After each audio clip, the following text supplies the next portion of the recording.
Yang disebut bid'ah itu sesuatu yang tidak ada ketentuannya dari Rasul. Ketentuannya ada 4 sifatnya. 1, ada dalilnya, ada contohnya. Seperti sholat, jelas ya.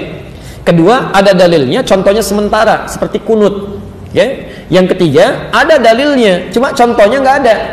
Awas, hati-hati. Jadi tidak setiap yang tidak ada contohnya itu disebut bid'ah. Sepanjang ada dalilnya, walaupun tidak ada contoh, sepanjang Nabi mengisyarat untuk mengerjakan itu boleh.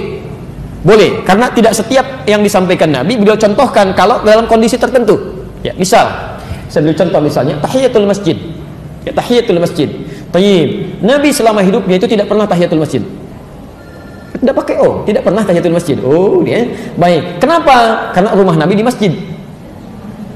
Jelas ya?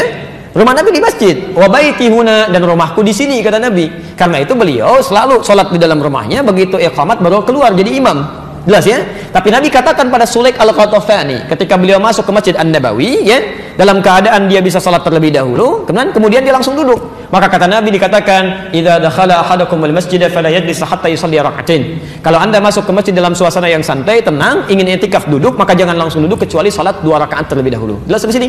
Nabi sendiri tidak mempraktikkan itu karena kondisinya memang tidak memungkinkan. Jelas ya? Yang kedua yang lebih dahsyat adalah, maaf, Anda zakat pakai apa? Beras, kan?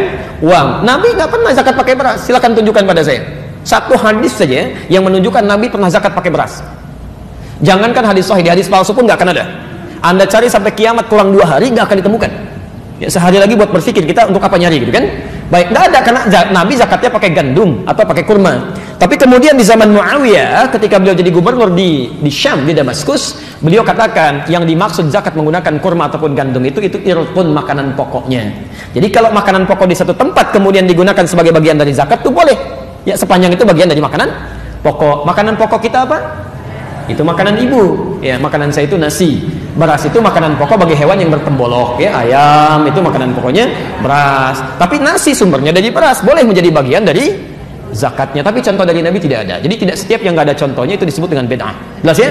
Kecuali yang keempat, tidak ada dalil, tidak ada contoh, kemudian dikerjakan, itu yang bermasalah. Salat, saya tutup sampai sini karena waktu kita akan masuk adzan asar. Salat takbir sampai bersedekap. An-Nasai nomor hadis 886 sampai 889. Nabi katakan angkat sejajar dengan bahu, Al-Bukhari 715, angkat sejajar dengan daun telinga, An-Nasai 1101, kemudian langsung letakkan telapak tangan yang kanan di punggung yang kiri, letakkan di dada. Ya, taib, bahasanya langsung. Contohnya jelas, dalilnya jelas. Anda melakukan kegiatan misal diangkat, tiba-tiba nggak enak kiri dulu, mungkin enaknya kanan dulu, masukkan kanan, angkat, tutup begini. Itu yang tidak ada dalilnya, tidak ada contohnya. Jelas ya?